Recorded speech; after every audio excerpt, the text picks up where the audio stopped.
Theatre Talk is made possible in part by the CUNY TV Foundation.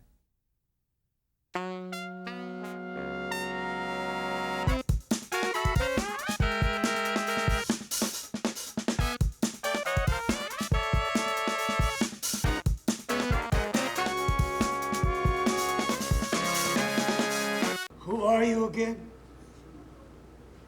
Don't make me say it. I think that you should just leave. I want your soul, Sharky. What? I want your soul. Welcome to Theatre Talk. I'm Michael Riedel of the New York Post. And I'm Susan Haskins. Conor McPherson's The Seafarer at the Booth Theatre is one of the great, great plays of the season. If you've read the papers lately, you've seen heaps of praise for the terrific cast, and we're very happy to have 2/5 of that cast here with us tonight. We are joined by Ciarán Hinds, who was last on Broadway in Closer. Welcome to Theatre Talk. Thank you. And making his second appearance on Theatre Talk, an old friend of ours, Conleth Hill, who was last on Broadway in Stones in His Pockets. That's Welcome. right. How you doing? So what's it like now? I mean, every time you pick up the newspaper, you see these critics saying possibly the best ensemble cast ever on Broadway. Well, I can't argue with that. Can you? Well, you could, but won't. there'd be no point to it, really. But sort of, don't you think, what do you mean this ensemble stuff? I kind of shine a little bit more than those other guys. Doesn't that kind of occur to you at all? No, not remotely.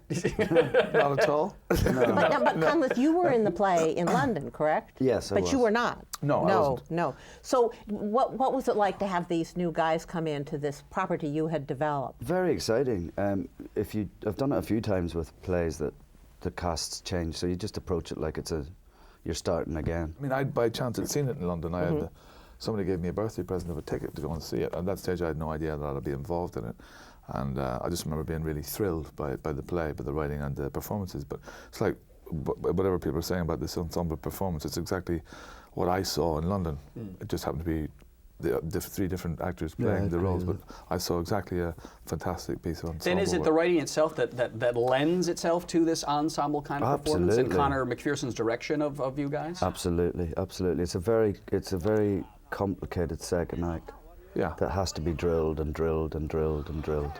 Because it's like, in a way, to me, it's a bit like music, because the rhythms in it, playing three games of poker through this second half, while also engaging in kind of weird sense of dialogue with people pitching in some form of naturalistic sense. It has to be the rhythm and the syncopation. It has to be so tight, like orchestral in a way. Kings and sevens. Oh, yeah! That's fucking. Has it happened that somebody's dropped one thing and Well, it just so happens that Conleth Hill, apart from being a genius of an actor, is excellent at picking anybody out of a hole. I said that live, but there you go. Yeah, famous last words. Tonight I'll just freeze. Conleth is one of these extraordinary things Tonight where you just let him sink. there's a little sure he can just come in and keep her going. Is that true though? Are you good at doing that? You know, when he flubs up, you can say No names. And I'm guilty of it myself, but I think we're all at a stage where we don't panic if something does slightly go wrong. It's live theatre, so it's some of the audience aren't aware of that. Yeah, and it's the speed of the interplay between five people going at it all at once. So of course there's bound to be some. Now, for people who haven't seen the play, let's just kind of sketch it in a little bit here. It's Christmas Eve, is it? I believe, right? Christmas Eve in Baldoyle, which is just north of Dublin, a coastal small town, and two brothers, Richard Harkin and his brother James, who's known as Sharky, who has just come back from a job down the country to look after him for Christmas.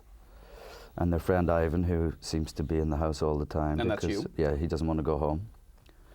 And then two visitors arrive. Nicky, who's a friend, who brings this stranger with him called Mr. Lockhart. Yes, who's from an otherworldly kind of figure. Well, yeah, but at the heart of it, these people really know each other and sort of love each other. They hang on to each other. Yeah, it's a through thick and dysfunctional thin and family. bitterness.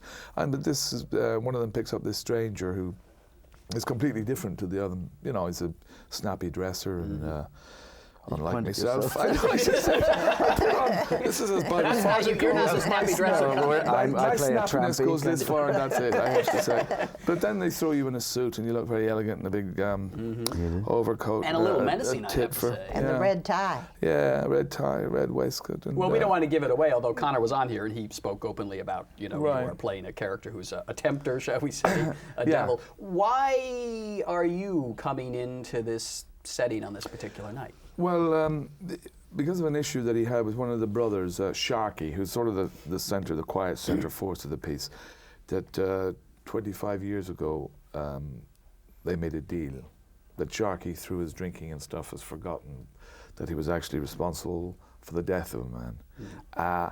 Because there's an element of seriousness to this night, but it's also, as you know, it's hysterically funny. Yeah. Yes. So it's the mixture that Conor has tried to put in together, how seamlessly, how it suddenly goes dark. And the sort of the center of it is about Sharky coming to terms with having to give up his soul for something that he was responsible for 25 years ago. And the payment is due, and you're there to take it. And it's, yeah. And there's a lot to do with him giving up drinking as well.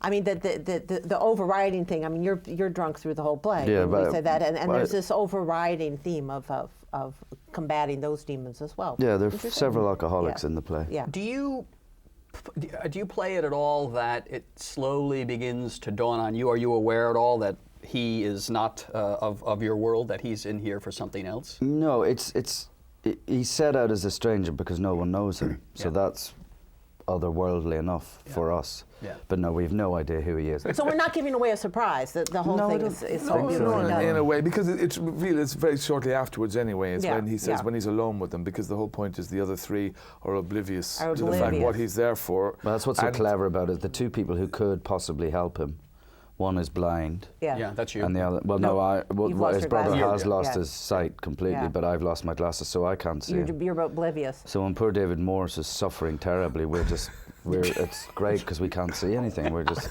Yeah, what's wrong and we with- think he's affected by not drinking. But now, aside from the devil, Fascinating. are these people, these Irish guys, are these people that you know from your lives? Yes, This kind of I based- person. yeah. Well, I don't know Yeah. personally, but I've seen characters like Yeah, what definitely. You based it on Jim somebody and you- Ivan have. Julia Roberts. Julia Roberts. Sorry.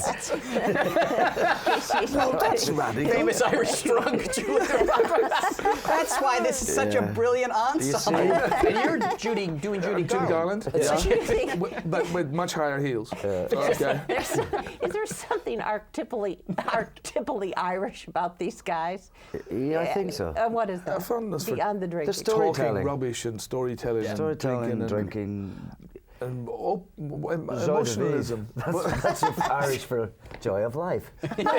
Yeah, Ishkava, the water of life. Yeah, but they That's do. what They whiskey's do. in Gaelic is No called. matter how bad they are, I mean Richard and Ivan particularly. No matter how bad and how rotten and how stinking things are, they'll never give up. They'll keep going. But that's an interesting theme, though, that is in Conor's plays, and I think it comes right about Casey, too. You have these people who, they can talk and they talk and they talk, but they never really accomplish much in life. They never seem to do anything. They never sort of push themselves along, but yet they don't give up. No. They don't get anywhere, but they don't give up. Well, they love philosophizing as well, I suppose. But Yeah, pub philosophy and yeah, and storytelling. They just love. yeah. I do think that about the Irish, being part Irish myself, that there is something in the culture that people are so busy philosophizing and drinking that they do never get anywhere in terms of this kind of Yeah, but capitalistic accomplishment. That, I don't that think we we're look saying at that in our all culture. Irish people. No, because we'd be nicked for that. Only Yeah. Julia Roberts. Only the Julie Roberts Brigade is responsible for that. Yeah, no, Ireland's a thriving economy. It's one of the strongest in Western Europe. Belfast is booming now, I'm told. Yeah, but in a different way than it used to. But there are these group of people that we know very well who are at this Christmas party Yes. that you are exemplifying in this wonderful Yeah, play. but I don't think Conor's ever set out to say this is Ireland. Yeah, it's just As such, it's not like a. I mean, because it's a little part of. Yeah, a it's a little. small town. It's only a big village where they're coming from, Yeah. really. Do you know? And it's just in this little area. They know a few local people, and that's just the way their lives are surrounded. It doesn't go further. No. also this out is into the world. families too. I mean, there's Yeah. something about the relationship of Well, the these brothers people. is extraordinary, between one who's blind and so cantankerous and just mean-spirited and very funny and really and yet deep down there's a huge need for this, what we thought was the bloodline or whatever with Sharky, that who he abuses so much. You know, it's so funny. What I love so much about both your performances is the sort of physicality of it, just the way you move and carry yourself. I mean, you're almost a sort of, it doesn't do justice to it, but there's almost a kind of slapstick element to the way you kind of stumble around on stage. No, absolutely. Do you work out all of those things very, very Most carefully? of it was in the script. I mean, all Really? the falls were in the script, and all the kind of walk into tables were in the script. But and I was glad of it, because to explain someone who falls so regularly. Are these people? We know them. You know, Yeah, they're just excellent. absolutely. Now you say you're both from the north of Ireland. Yeah. Where are you from? I'm Belfast. You're from Belfast, all right. And were you an actor as a kid in school? Were your parents in showbiz? Bits in school, yeah, bits of Shakespeare, and got to play Lady Macbeth at the age of 12. My mum says it's still the best thing she's ever seen me do. It's terrible. You keep trotting stuff out and you go, no. She goes, No. But she's Was a great it all lover. boys' She's a school? great supporter as well. She's a great lover of theatre, but that's just like, yeah, it's all boys, yeah. I didn't know that. Have you had your Lady Macbeth? I never played no. I was in all boys school as well, but my voice broke, so I didn't ever have to. And where were you from, Belfast too? No, Ballycastle. Ballycastle, right. Now, Northeast. big tradition of theatre in these places, or was it kind of an odd thing for a kid growing up in your world to go off to do? I don't think in the Glens, because my mum now lives up in the Glens of Antrim, which is very close to Ballycastle, where Conleth's from. There wasn't a great tradition of... Well, there was amateur, I mean, and youth clubs and things like that. And pantomime? Did you have the pantomimes there? Not so much. There's a great tradition in the north of Ireland around of amateur companies formed. Still is. All over the place. And there'd be amateur festivals, and they'd travel, play for weeks all over the place, then they'd get to a grand final, and it still goes. So there's a strong tradition of But it. I also saw Ciarán in performance when I was... Were you but a boy? I was a child. Teasing. No, you're not that silly. What did you really see him? And what was I? I was You're about like- 60 then? Yeah. Well, I don't remember, but I just remember you came on in your Zimmer frame, and I just went, I want to be like him when I grow up. No, it was the field day double bill. Oh, yeah. And what prompted you to go into it? The money, the chicks, the drugs. I always wanted to do, I think circus actually started me off. Honesty's the best policy. Yeah, No. Yeah, right, that's me. Circus, I think. Circus. When I was about 5, 6, the circus field was beside our house, and I saw one family being 7 different acts. One from Mexico, one from Argentina, you know, from all over the world, and that just really appealed to me, and the lights. And yeah, I think that was the start of it. And then I did plays at school, like Ciarán, and then I went to drama school for 3 years and started working. No chance that you ever gone to the circus? You didn't want to be seduced by it? I probably would have if I'd been in my teens and unhappy. I did a really happy life, so no, I was never dissatisfied with what I was doing. But yeah, if someone had asked me, yeah, I would have. I like to ask actors this. What was the first job you got where you thought, boy, you can actually begin to make a living at this kind of a thing? Still waiting. Not the Seafarer. Yeah, it's just around the corner. Just around the corner. Did you worry at all during the strike when you started previewing for 3 days or something like that? The strike came along. Any fear that you could have lost this camaraderie, this ensemble that you've begun developing? There was a fear that we were going to be sent home. Yeah. Just because I couldn't see how they could sustain paying accommodation and per diems to people who weren't bringing any money in. But they weren't. They never, to be fair to our producers, they were always very kind of reassuring. Fantastic. Really, they just Quietly, stuck by just say we believe in this, and whatever it takes, we will just keep you here. And they also offered us the chance, if we wanted to do, was to go home for 5 days. For Thanksgiving, which we don't celebrate. But, What? so It's Thursday, I'm home. I said, what are you doing here? But in the end, we decided, well, things had already been set up wherever we come from. And to keep in touch with each other, just meeting, to keep it just ticking over was more important to be ready to get back. But you told me, interesting, you read plays. Didn't you guys gather around just to read plays? Well, we weren't allowed to break the strike by officially rehearsing. Yeah. But we met, and we in boardrooms like early Christians. Strange little What did you like read? type. Well, we did O'Casey. We got onto O'Casey. Yeah. We read Juno and the Paycock. And it was really interesting because Claffey was the name of the character who Mary's out on strike for. Oh, Claffey, who's the head of the stagehands union at the time. Yeah, So his there name were- came up in this junior and a pay card. Yeah, so we were thinking, well, this is meant to be then. How interesting. Made sense of it all suddenly. Yeah, and it helped. I really think it helped us, you know, to drill it and drill it.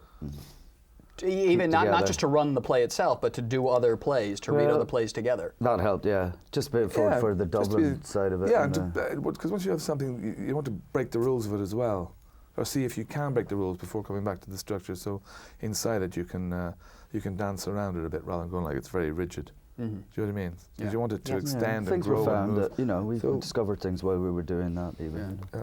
Interesting. that were helpful. We got to wrap it up here, but I want to get your. But we don't know We'll when share it's it with going to happen. everybody. I'm sorry, We don't that know was when an this aside. is being broadcast, but today This is live all over America Right now, Jim Yeah. Norton is Yeah. now We're in watching. trouble. Jim Norton is 70 today, the day that we record. It's Yes. his birthday. He turned And we want 70 to say today. Yeah. happy birthday. So we want to say happy Oh. birthday, Jim. You glorious That's love you. wonderful. And Very good. I think you've been deputized to put a little hat on him. That's never No. going to happen. Happy birthday, Jim. Well, just for a second, Jim Norton is a wonderful actor. Brilliant. Can you tell me a little bit about just watching him at work on stage? Well, it's extraordinary when this creation that he has made. It takes my breath away. And I sometimes during rehearsal, I forgot to be who I was. Mr. Lockhart, just being completely taken up by this bundle of energy and wit and imagination. Puts us all to shame. It's extraordinary. His energy. He's a god. He's brilliant. He's really extraordinary. Yes, we love him. Well, it's great work. I mean, really, some of the best acting I've ever seen at the Booth Theater. Thank you very much. You've been And a twice. funny It's and been very twice. insightful play. That's right. No. Hitting very close to home for many of us. Yes. Oh, well, there's some personal issues to take Yes, home yes, as well. yes. isn't there? Indeed. I suppose. Ciarán Hinds as Mr. Lockhart in The Seafarer, and Conleth Hill as Ivan, who's lost his glasses, but finds them in the end. He does. And does turn the tables. That's ruined the play for everyone. I don't It's been great having you guys on, and have fun for the rest of your stay on Broadway. Thank you very Thanks, much. Michael, Pleasure. Susan. Thank you very much. Thanks. Thank you. Mr. Lockhart, you just know that God is in the fly, don't you? The very existence and the amazing design in something so small and intricate as a blue bottle is God's revelation, really, isn't it? Now, don't you feel that? Except they seem to like the taste of so much, don't they? Yeah, well, that only adds to their intrigue. What? It's the Israeli ambassador, the future of the state of Israel? What? Iran has not launched. Iran has not. Get my wife on the phone. Iran has. Look, you people got along without a country for 2,000 years. You're gonna be fine, all right?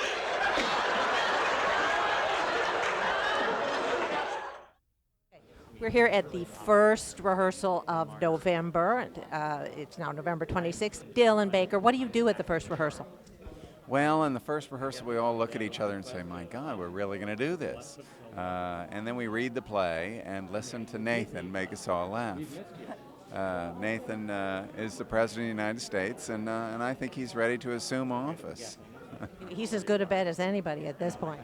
I think so. I think so. Are you the kind of actor who knows his lines at the first rehearsal? Well, for some things, I like to wait and see what's going on. On this one, it's so fast. Our first preview is on the 20th of December, so I'm working on those lines. This is like one of these date things. Not that I've ever been on one of the, like those speed dating. Speed dating, yeah. Right. Except you get to talk to a big Broadway star. This is Nathan Lane. So how are you? Are you the kind of actor who comes to rehearsals with your lines memorized? Yes. They say that about you. They say a lot of things about me. You're always ready. Well, in this case, I mean, honestly, we only have about 3.5 weeks to rehearse, and it's an enormous role. So it really it's something that's what I've been working on the last couple of months, is just preparing this, and so yes, I have. Well, when you say there's only 3.5 weeks, I mean, you strike me as this guy. You can get up and just, you improvise so well. You deal spontaneously so beautifully. Why is 3.5 weeks such a short time? Well, because it's a new play, and ideally, it would be wonderful to have gone out of town, and you have a chance to take a breath and discover the play, and you know you're in a fishbowl here, as you know. Oh, I've heard, yeah. Yeah. So, you know, it's a quick 3.5. I remember 4 weeks of rehearsal, but they just told me 3.5. So, in that case, it was important for me to come in. I didn't want to have to be spending a lot of time worrying about just going home and doing the sort of the tedious task of learning it while rehearsing. I love to just keep reading the play, but and then after working on it during the day. But that just seems to be it was for me the best thing to do. And this is a text like Shakespeare. This isn't going to be like Mel Brooks, where you can mess around with the lines. No. I mean, there's no reason to. You and Laurie Metcalf aren't going to like cut up and change the show every night. No.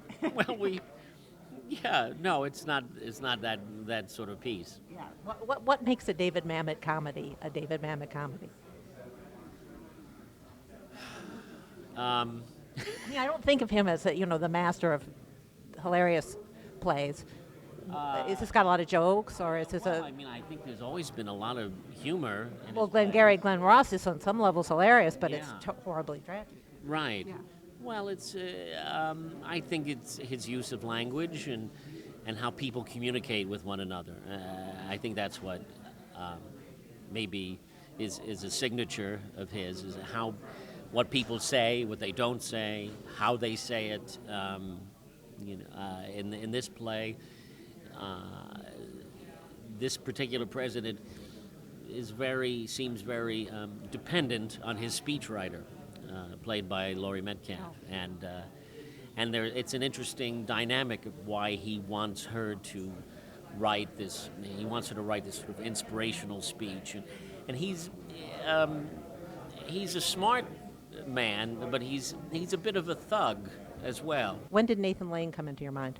Well, Nathan Lane came into Joe's mind because Joe, there were, as I understand, like 3 phone calls made to put the thing together. I called Jeffrey Richard and said, "You want to do this play?" He said, "Yeah." And then he said, "Who you want to direct it?" I said, "Joe, of course." You did such a great job with your last play. And then Joe read it and said, "I want to do it. What do you think of Nathan?" I said, "I think it's kind of genius." So that's that. How do you get so much done? You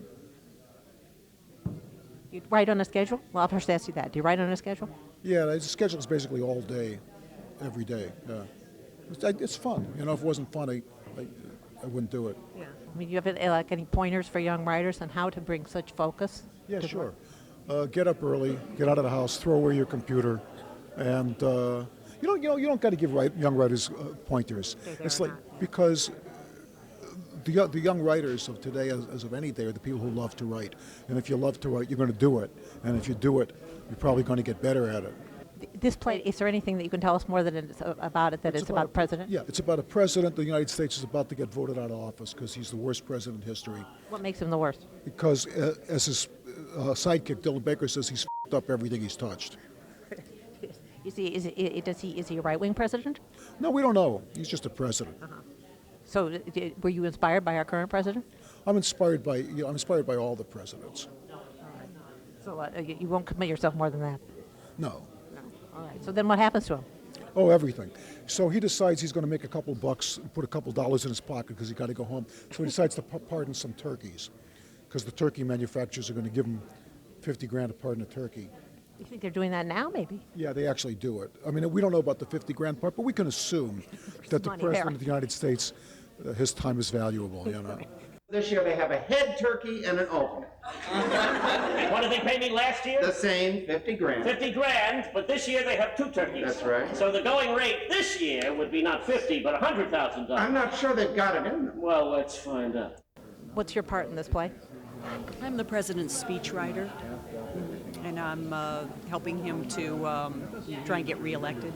People at the water cooler. Yes. We don't know their politics. No. We wouldn't think to ask them. That's right. For we respect their right to be different. Yeah. Now, when you come to rehearsal, do you have your lines memorized here at the first rehearsal?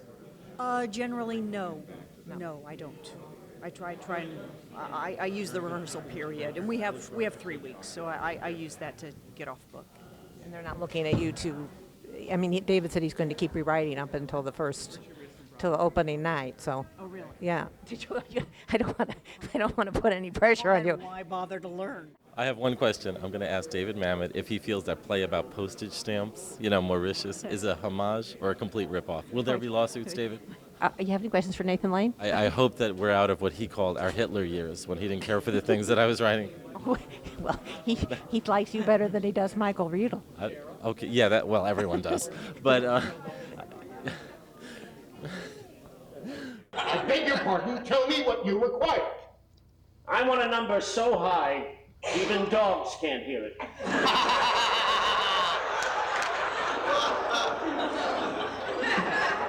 Are you cogitating? I am. And where have your deliberations led you? No. No to your commander-in-chief? Yes. Okay, that's treason. Treason. Under my wartime powers, you bet your ass. Well, you know what? I don't think so. You know why? You're dead. I'm dead? Your numbers are lower than Gandhi's cholesterol. And after the election, we'll see you at swap meet signing autographs, you loser. Get me the pork people on the phone. Oh, we're going to sell pork on Thanksgiving. Watch me. Our thanks to the Friends of Theater Talk for their significant contribution to this production. Theater Talk is made possible in part by the Frederick Lowe Foundation, the Eleanor Naylor Dana Charitable Trust, the Alan S. Gordon Foundation, the Corey and Bob Donnelly Charitable Fund, Carrie J. Fries, the Dorothy Strelson Foundation, the New York City Department of Cultural Affairs, and the New York State Council on the Arts, a state agency. Playbill Online is the official website of Theater Talk and the home of the Playbill Club, providing information and opportunities for theater lovers.